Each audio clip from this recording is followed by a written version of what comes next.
Hello friends, एक बार फिर आप सभी का स्वागत है हमारे चैनल अध्यात्म सरोवर में।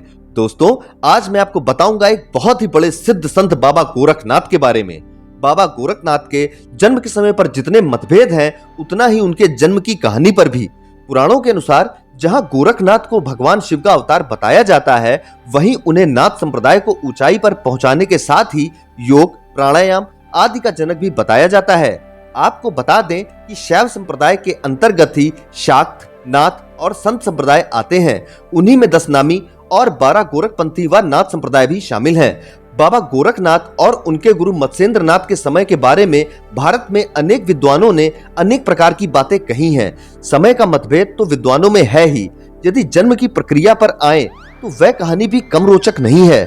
गुरु मत्स्येंद्र नाथ के मानस पुत्र सिद्ध योगी गुरु गोरखनाथ के जन्म की कहानी शुरू करने से पहले मेरी आपसे एक रिक्वेस्ट है कि अगर आपको हमारा यह वीडियो अच्छा लगे तो वीडियो को लाइक और चैनल को सब्सक्राइब करने के साथ ही बेल आइकन को जरूर दबा दीजिएगा, जिससे भविष्य में भी हम आपको ऐसी ही महत्वपूर्ण जानकारियां उपलब्ध कराते रहें।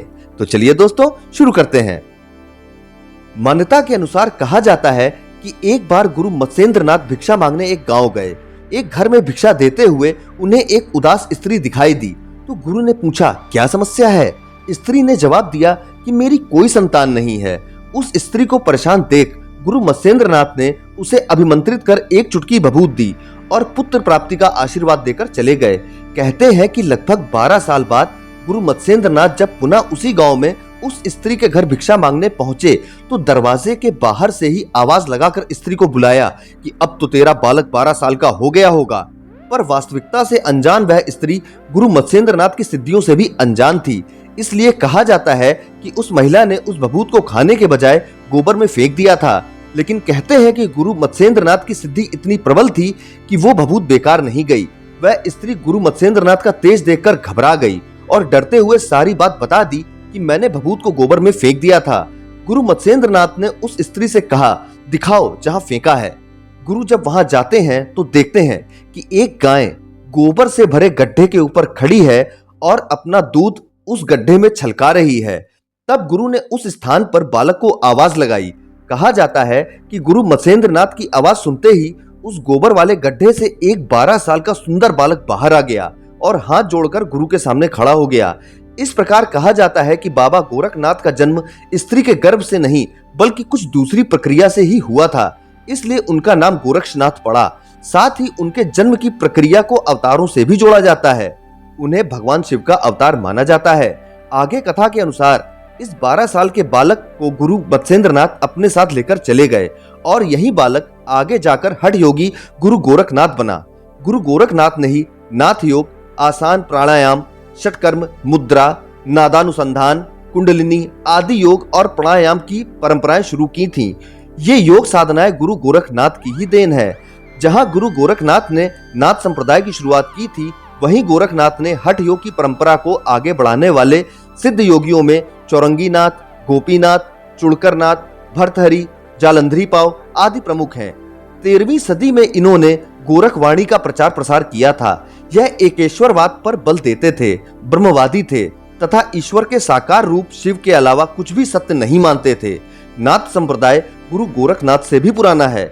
इसके प्रमाण स्वरूप में यह कहा जाता है कि भगवान शंकर को भोलेनाथ और आदिनाथ भी कहा जाता है।